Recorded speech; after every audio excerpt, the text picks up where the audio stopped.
जनता ये चाहती थी देश की कि हम लोग जो है ये गठबंधन बनाने का काम करें। यहाँ न नीति है, न नेता है, न नीयत है। वो क्यों पेट में दर्द हो रहा है? अगर हमारी नीति नीयत नहीं है तो वो अपनी चिंता करें।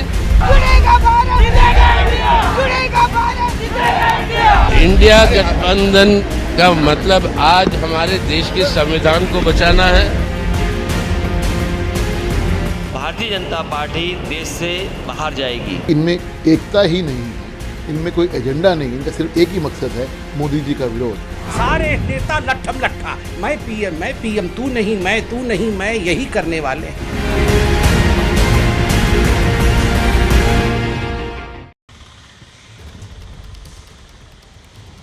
नमस्कार, आप सभी का स्वागत है एबीपी न्यूज पर। और इस वक्त देश की राजनीति का पारा गर्म हो रहा है। मैं इस वक्त हूं मुंबई में, जहां पर इंडिया अलायंस के गठबंधन की बड़ी बैठक शुरू होने वाली है। तमाम बड़े नेता मुंबई पहुंच रहे हैं और ये देखना बड़ा दिलचस्प होगा कि इस महामंथन से कुछ वाकई इंडिया गठबंधन निकालने में कामयाब हो पाता है कि नहीं। लेकिन इस पर अभी बहुत बड़ा सवालिया प्रश्न है। सवालिया प्रश्न इसलिए क्योंकि जब इसका एजेंडा सामने रखा गया तो जिसको लेकर के कवायद हो रही थी कि नया संयोजक होगा या कोई चेहरा रखा जाएगा, साफ बता दिया गया कि संयोजक पर कोई चर्चा नहीं होनी है। क्या निकलता है इस महागठबंधन की इस मंथन से, इस बैठक को लेकर के, इस पर हमारी पैनी नजर बनी रहेगी। मेरे साथ इस बुलेटिन में बात करने के लिए मेरे सहयोगी भी होंगे, राजेश त्रिपाठी होंगे, लता शर्मा होंगी, जैनेंद्र होंगे, मृत्युंजय होंगे। इन सभी से बात करके हम ये जानेंगे कि आखिरकार इस महागठबंधन की बैठक से उम्मीद क्या की जा रही है। तमाम बड़े चेहरे यहाँ पहुंचे, राहुल गांधी, सोनिया गांधी, अरविंद केजरीवाल, उद्धव ठाकरे, शरद पवार, जितने बड़े नेता हैं, कतार लगी पड़ी है। और कवायद इस बात की दिखाने की कि ये सभी मिलकर चुनौती देंगे 2024 में प्रधानमंत्री नरेंद्र मोदी को। इस वक्त की मैं आप लोगों को बड़ी खबर भी बता देता हूं। इस वक्त की बड़ी ब्रेकिंग है, मुंबई में इंडिया गठबंधन की ये तीसरी बैठक हो रही है। पहली पटना में हुई थी, उसके बाद बेंगलुरु में हुई और अब इस वक्त मुंबई में ये बैठक शाम को 6 बजे से शुरू होने वाली है। बैठक में शामिल होने के लिए कई नेता मुंबई पहुंच रहे हैं। बैठक में शामिल होने के लिए जैसा मैंने आपको बताया कि राहुल गांधी और सोनिया गांधी पहुंच चुके हैं, वेन्यू स्थल पे पहुंचने वाले, ग्रैंड हयात में मीटिंग होनी है। और साथ ही बड़ी बात, इंडिया गठबंधन अपना इस बैठक में लोगो भी जारी कर सकता है।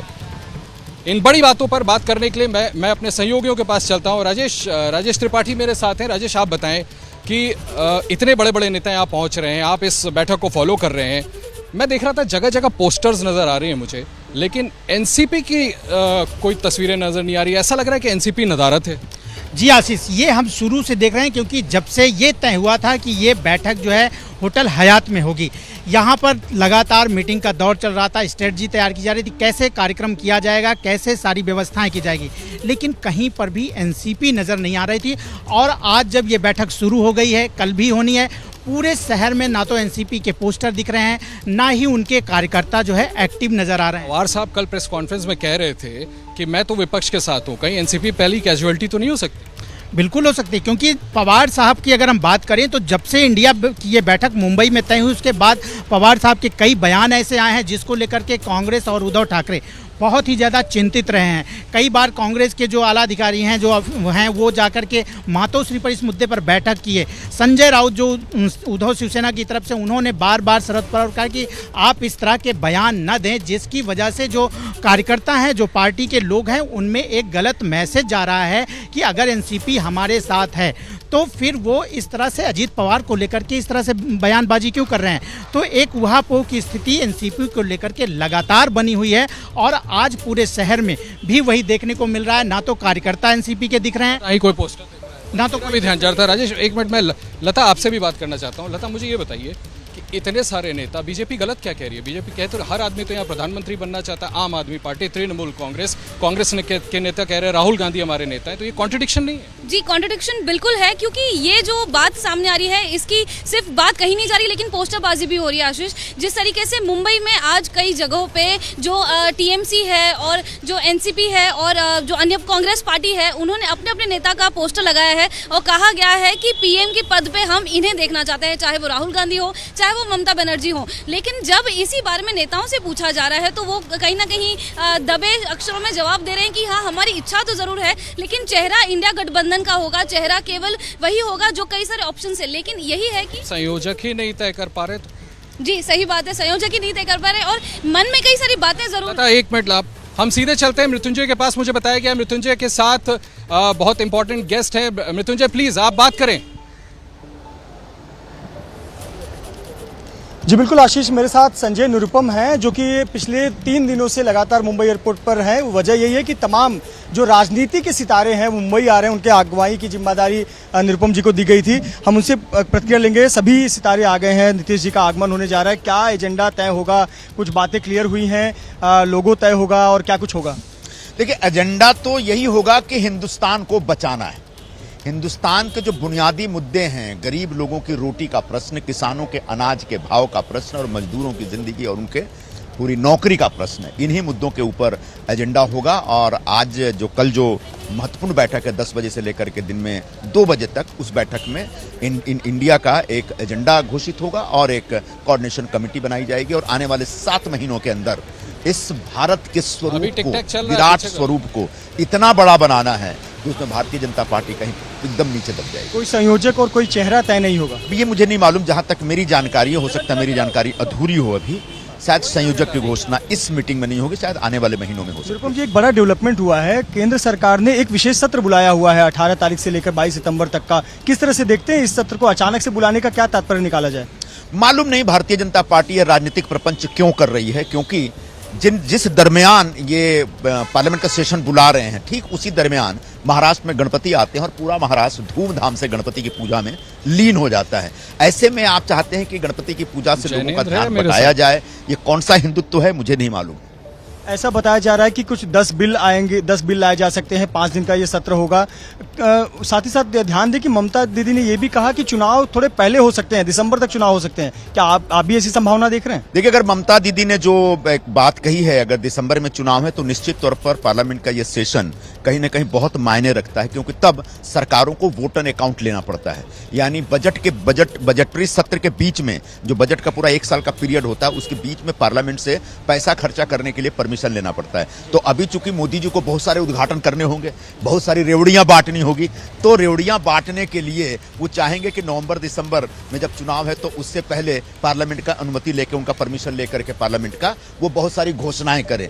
तो 9 वर्षों से 9.5 वर्षों से घोषणाएं चल रही हैं, शायद कुछ और घोषणाएं बाकी रह गई हैं, उसके लिए पार्लियामेंट का ये सत्र बुलाया जा रहा है। कांग्रेस के कार्यकर्ता बहुत उत्साहित थे, सोनिया जी, राहुल गांधी जी के आगमन पे ढोल ताशों के बीच आगमन हुआ। एनसीपी का झंडा और कार्यकर्ता नजर नहीं आए, क्या बात है? ये आपने अच्छा मार्क किया है। हम लोगों ने तो एनसीपी के लोगों को बोला था, लेकिन थोड़ा सा भी उनकी अपनी इंटरनल क्राइसिस चल रही है। लेकिन ये कि आपने ध्यान दिया होगा कि शिवसेना और कांग्रेस दोनों ने मिलकर बहुत भव्य तरीके से इसका आयोजन किया और ऊपर भी जब सोनिया जी और राहुल जी आए तो शिवसेना के 3-4 आमदार थे जो विधायक थे, उन्होंने उनका स्वागत किया, अनिल प्रभु वगैरह थे।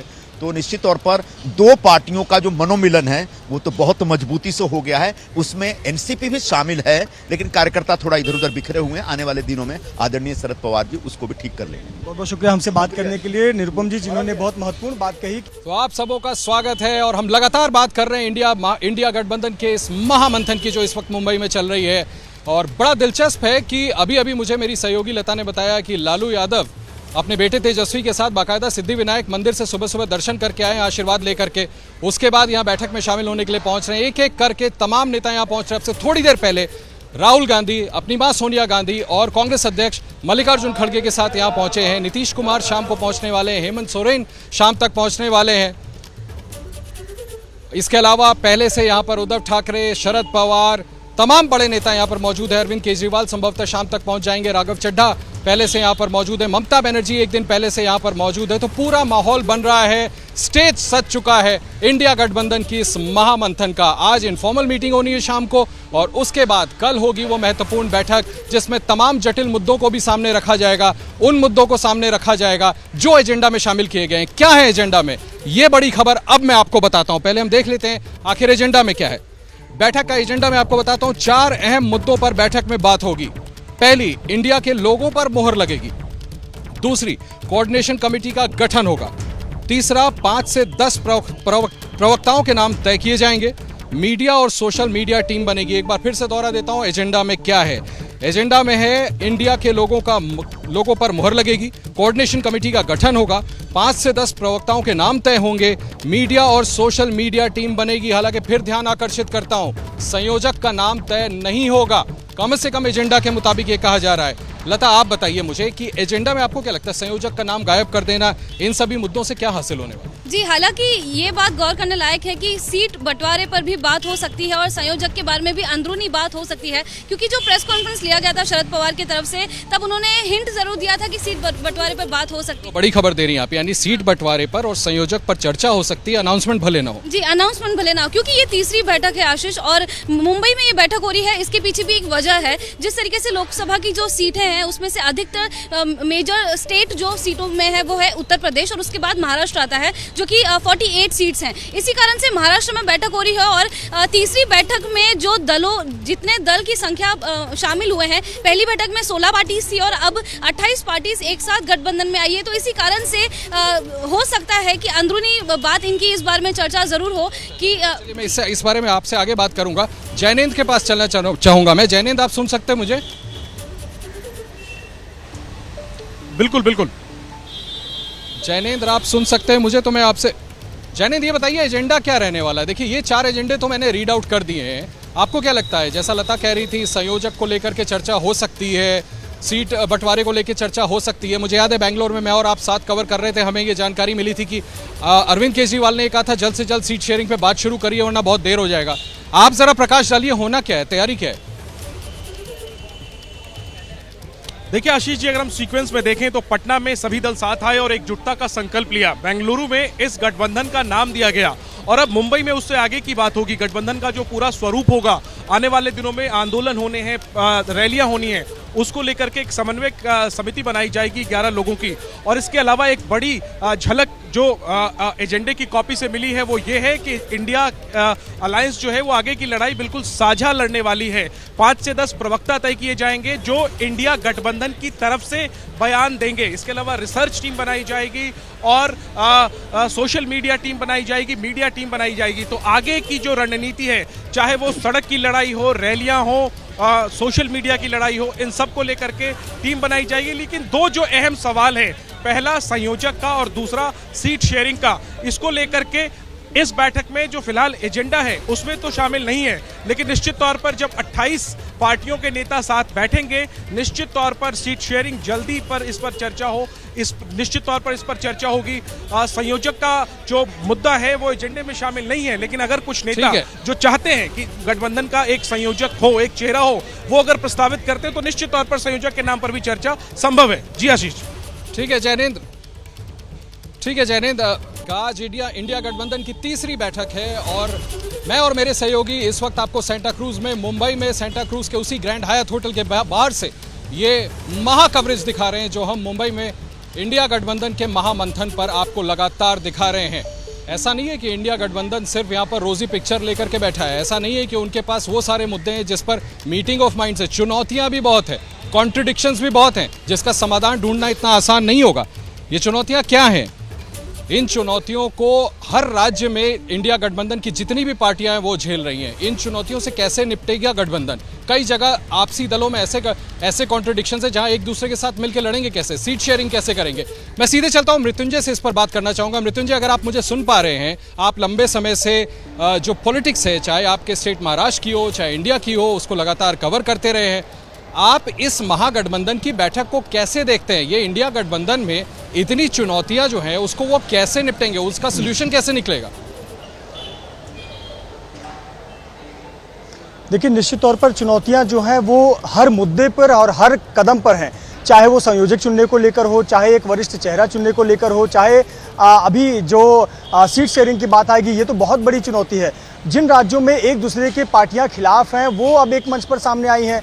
ममता बनर्जी, कांग्रेस, साथ ही साथ जो कम्युनिस्ट पार्टियां हैं वो एक मंच पर आई हुई हैं। तो वहाँ बंगाल में क्या होगा, पंजाब में आम आदमी पार्टी और कांग्रेस एक दूसरे के खिलाफ है, उनके साथ क्या होगा, दिल्ली में क्या होगा, इस प्रकार के निश्चित तौर पर चुनौतियां सामने आने वाली हैं। और महाराष्ट्र की अगर हम बात करें तो महाराष्ट्र में तो आप देखिए पूरी खिचड़ी हो गई है।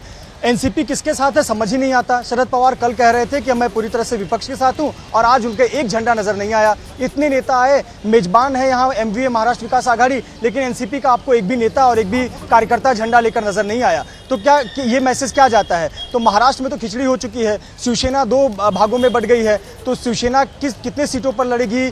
जो पहले जितने जीते थे एनडीए में रहते हुए शिवसेना, उद्धव गुट, क्या उस पर अपना दावा क्लेम करेगी? तमाम चुनौतियां हैं। जब सीट बंटवारे के सामने बात आएगी तो कहीं ना कहीं ये आसान नहीं है, लेकिन फिलहाल एक मकसद के उद्देश्य से अगर 28 दल सामने आए हैं तो कहीं ना कहीं एक विपक्ष मजबूती से बनता हुआ नजर आ रहा है। 9 महीने का समय है, तमाम चुनौतियां सामने आएंगी। अब यही देखने वाली बात होगी कि इन चुनौतियों का निपटारा कैसे किया जाए, हल कैसे निकाला जाए। क्या कोई एक चेहरा, एक व्यक्ति, एक नेता जिसके नाम पर सभी लोग सर्वसम्मति से उसकी बात सुने, और जो अड़चन है सीट शेयरिंग को लेकर हो, नेता चुनने को लेकर हो, किस मुद्दे पर विरोध करना है, किस पर नहीं करना है, ये मुद्दा हो, ये सब कुछ मानने के लिए तैयार हो तो इस गठबंधन की बात बनेगी, तब ये मैदान में उतर पाएगी। वरना सिर्फ ये लोगो जो होगा ये 2024 का एक लोगो ही हो जाएगा। इसमें कोई संदेश या फिर उससे कोई रिजल्ट निकलने वाला नजर नहीं आता। जी। और मृत्युंजय, जो अब आप बात कह रहे हैं उसी से बात निकल रही हो, मेरे जहन में आ रहा है कि भाई पोस्टर वॉर भी तो बहुत चल रहा है। आप देखिए, पूरे मुंबई में दर्शकों को बताना चाहूंगा, पोस्टर वॉर है। हर पार्टी का नेता अपने नेता को ऐसे प्रोजेक्ट कर रहा है कि अगला प्रधानमंत्री देश का वही बनने वाला है। राजेश, पोस्टर वॉर मुंबई में मैं देख रहा हूँ। देश मांगे नीतीश, बाला साहब ठाकरे का पोस्टर लगा हुआ है। मतलब ये क्या हो रहा है? ये कैसा कमिंग टुगेदर? बिल्कुल आशीष, एयरपोर्ट से लेकर के सांताक्रूज जहाँ पर ये होटल है और जहाँ पर ये बैठक होने वाली है, वास्तव में पोस्टर वार ही दिख रहा है। चारों तरफ पोस्टर ही पोस्टर नजर आ रहा है। हर पार्टी के एक एक कार्यकर्ता, मैं कहता हूं कि दुनिया भर से जो कई पार्टियां जब तमाम आई हुई हैं, उनके जो भी मुंबई में कार्यकर्ता हैं वो जो है अपने नेता का पोस्टर उन्होंने लगाया है, उसका स्वागत किया है। और अभी थोड़ी देर पहले कैसे एक आदमी आके आपसे पूछ रहा था हमारे नेता अखिलेश आए कि नहीं? बिल्कुल बिल्कुल, वो पूछ रहा था कि आपको अपने से ही मतलब। बिल्कुल, हर जगह पे अपने नेता के पोस्टर लगाए गए हैं और वास्तव में इसे हम पोस्टर वार कहेंगे। लेकिन आशीष, सबसे बड़ी बात, जो एनसीपी पार्टी पोस्टर वार को लेकर, पोस्टर को लेकर के बहुत ही ज़्यादा महाराष्ट्र और मुंबई में जानी जाती है कि कोई भी उनका कार्यक्रम होता है वो पोस्टर से पूरे शहर को पाट देते हैं। आज उनका पोस्टर कहीं पे भी नहीं दिखा। खुलासा कर दीजिए ना, क्यों नहीं है? आगे क्या आप होता हुआ देख रहे हैं? आप ऑब्जर्व करते हैं यहाँ की राजनीति को, बताइए। ये तो भविष्य बताएगा, लेकिन जो स्थिति देख रहे हैं कि हो सकता है कि इस मीटिंग के बाद और कुछ दिनों बाद कुछ ऐसा हो सकता है कि एनसीपी जो है दरकिनार होती नज़र आ रही है। और लग रहा है आपको? बिल्कुल लग रहा है, पहले से लग रहा है, क्योंकि जितनी भी यहाँ पे मीटिंग हो रही थी उसमें भी नज़र आ रहा था। और अभी थोड़ी देर पहले कांग्रेस ने भी इस पर अपना जो है शंका जाहिर किया है। संजय निरुपम ने इस पर बात बोला कि हो सकता है कि ऐसा हो सकता है। तो ये बहुत बड़ी बात होगी अगर ऐसा कुछ होता है, एनसीपी अलग होती है ना, तो फिर इंडिया कैसे होगा, गठबंधन कैसे होगा, जो कि शरद पवार एक बहुत बड़ा चेहरा थे, उनको अगुवा माना जा रहा था। अगर ऐसा होता है तो फिर ये इंडिया बहुत कमज़ोर हो जाएगी। एक बड़ी ब्रेकिंग खबर आ रही है, वो हम बता दें आपको कि राहुल गांधी और अभिषेक बनर्जी की मुलाकात होनी है, दोनों के बीच में मुलाकात। ये बड़ी अहम ब्रेकिंग है जो कि मुझे लगता है कि पॉलिटिकली इंडिया गठबंधन के लिए बड़ा मायने रखती है। अभिषेक बनर्जी ममता बनर्जी के भतीजे हैं, जिनकी राहुल गांधी से मुलाकात की ये खबर बहुत बड़ी है। निश्चित तौर पर इससे ये संकेत मिलते हैं कि तृणमूल कांग्रेस और राहुल गांधी के बीच की जो खटास थी, मुझे आज भी बंगाल की वो रैली राहुल गांधी की याद है जहां पर राहुल गांधी ने कहा था कि मैं कभी कॉम्प्रोमाइज़ नहीं करता हूं, मैं उन नेताओं या तृणमूल कांग्रेस की तरह नहीं हूं जो बीजेपी के साथ कई दफ़ा कॉम्प्रोमाइज़ करते हैं। अधीर रंजन चौधरी अलग ममता बनर्जी और तृणमूल कांग्रेस को निशाने पर लेते हैं। इस बीच में इस तरह की बड़ी ब्रेकिंग खबर का आना निश्चित तौर पर बड़े राजनीतिक घटनाक्रम की तरफ इशारा करता है। अगर जैनेंद्र मेरे साथ हो, जैनेंद्र अगर आप मेरी आवाज़ सुन रहे हो, आपको क्या लगता है कि इस तरह की मीटिंग राहुल गांधी और अभिषेक बनर्जी के बीच, इसको आप कैसे देखते हैं? राहुल जी खड़े रहेंगे 2-3 मिनट के लिए। बिल्कुल आशीष जी, इसको इस कॉन्टेक्स्ट में देखना होगा कि जब बेंगलुरु की बैठक में विपक्षी गठबंधन के नाम को तय किया जाना था, इंडिया नाम आइडिया राहुल गांधी का था, लेकिन प्रस्तावित ममता बनर्जी की तरफ से किया गया था। तो एक नई प्रकार की जुगलबंदी नजर आ रही है कांग्रेस और टीएमसी के बीच। हालांकि गठबंधन वहां पर कांग्रेस का लेफ्ट से है, लेकिन पूरी संभावना है कि बंगाल में इस बार कांग्रेस और टीएमसी अलायंस में चुनाव लड़ेंगे। और मुंबई की बैठक से ठीक पहले दिल्ली में राहुल गांधी और अभिषेक बनर्जी की जो बैठक है वो यही बताती है कि किस तरीके से जो पुरानी राइवलरियां हैं वो टूट रही हैं और नेता करीब आ रहे हैं। और बैठक से पहले जाहिर सी बात है ममता बनर्जी का कोई संदेश लेकर के अभिषेक बनर्जी पहुंचे होंगे राहुल गांधी के सामने, और जो तमाम जटिल सवाल है, कन्वीनर का सवाल है, चेयरपर्सन का सवाल है, इन चीजों को ये भी तो जैनेंद्र, ये भी तो एक कॉन्ट्रडिक्शन है। अगर माफ कीजिएगा तृणमूल पहुंचाया होगा, माफ कीजिएगा अगर आप मुझे सुन पा रहे हैं जैनेंद्र, तो देखिए मैं आपसे ये जानना चाह रहा था, तृणमूल कांग्रेस के साथ अगर बॉनहोमी कांग्रेस की बढ़ रही है तो लेफ्ट फ्रंट की जगह कहां बच जाएगी? पिछली बार सीताराम येचुरी कह रहे थे स्टेट स्पेसिफिक सीट एडजस्टमेंट किया जाएगा। ये स्कीम ऑफ थिंग खिचड़ी नहीं बनती जा रही है जैनेंद्र?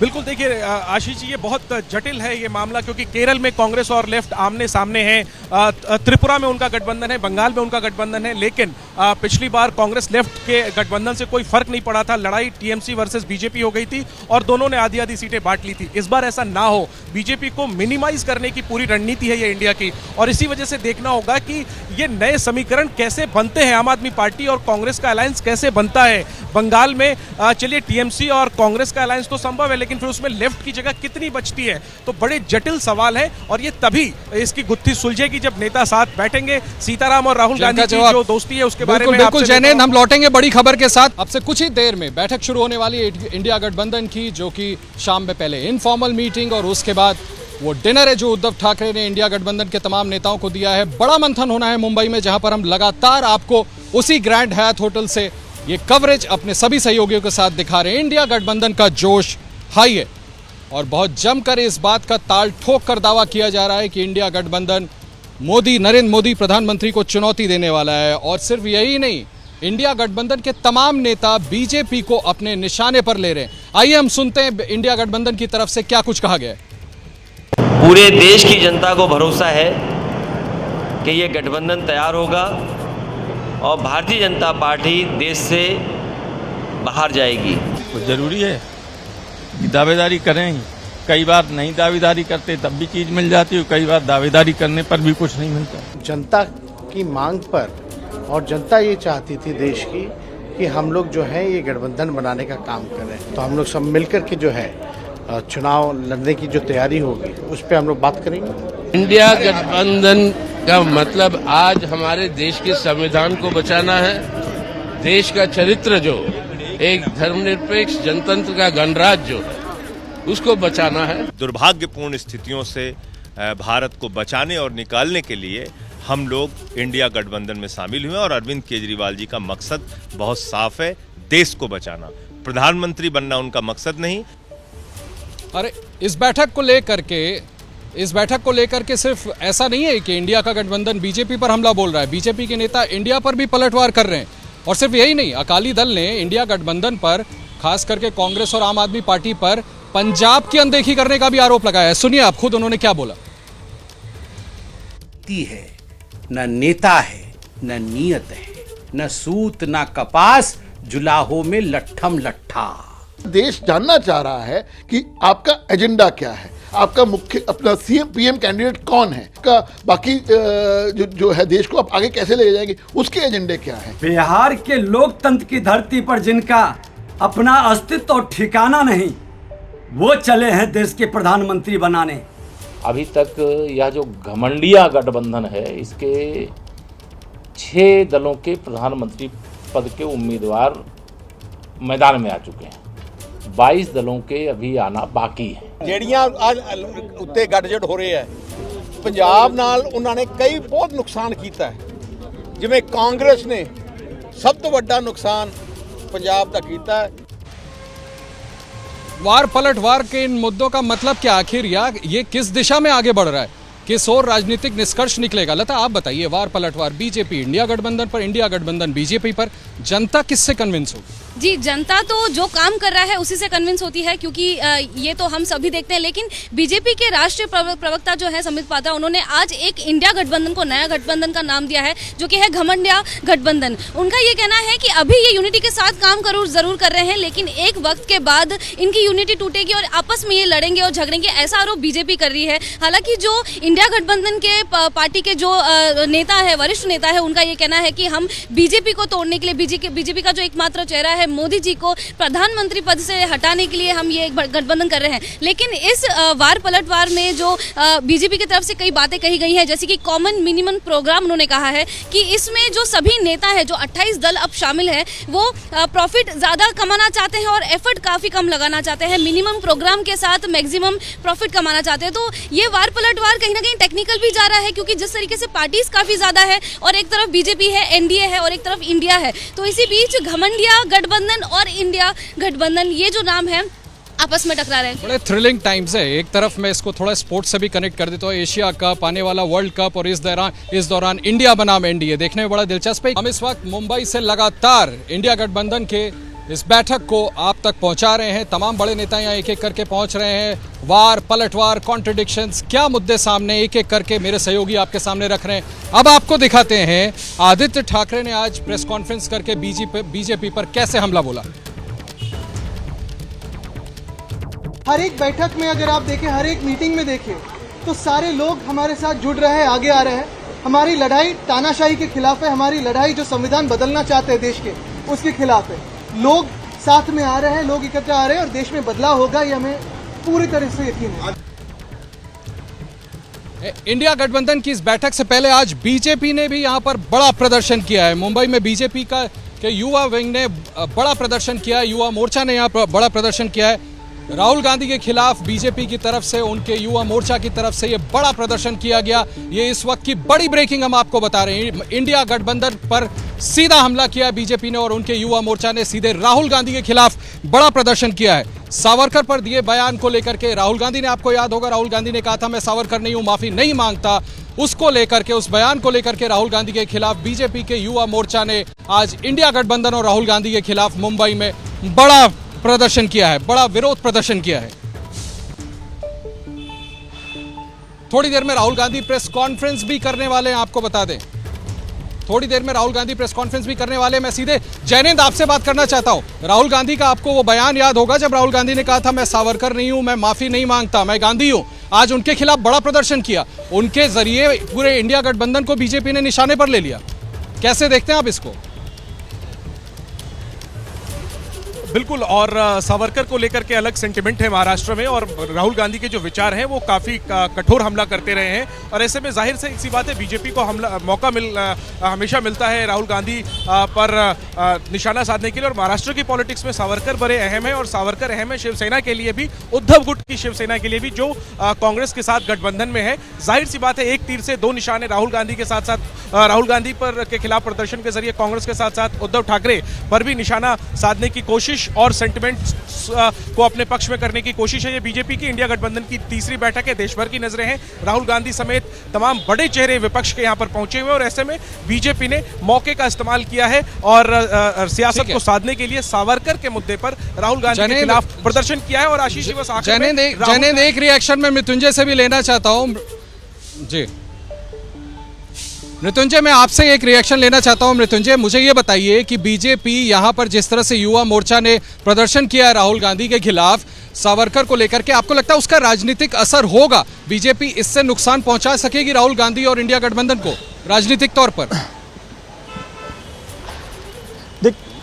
देखिए, राजनीतिक तौर पर इसका सीधा कोई नुकसान हो ना हो, लेकिन एक मैसेज जरूर गया है कि देखिए यही राहुल गांधी हैं जो कि सावरकर को नहीं मानते, सावरकर के खिलाफ रहते हैं, उनको बार बार उनके खिलाफ बोलते हैं, और यही शिवसेना है जो सावरकर को मानती है, और अब दोनों एक मंच पर आ गए हैं। तो एक तीर से दो निशाना, जैसा जैनेंद्र ने पॉइंट आउट किया। मुंबई के सांता क्रूज इलाके में ये प्रोटेस्ट किया गया युवा मोर्चा की तरफ से। तेजिंदर सिंह तिवाना है जिनके नेतृत्व में ये प्रदर्शन किया गया। हालांकि पुलिस ने इन सबको कार्यक्रम स्थल से यानी ग्रैंड हयात से काफी दूर रखा था ताकि कोई ना आए और कोई लॉ एंड ऑर्डर की स्थिति ना खराब हो। लेकिन निश्चित तौर पर एक तीर से दो निशाना है, एक तरफ राहुल गांधी का विरोध भी हो गया, दूसरी तरफ शिवसेना।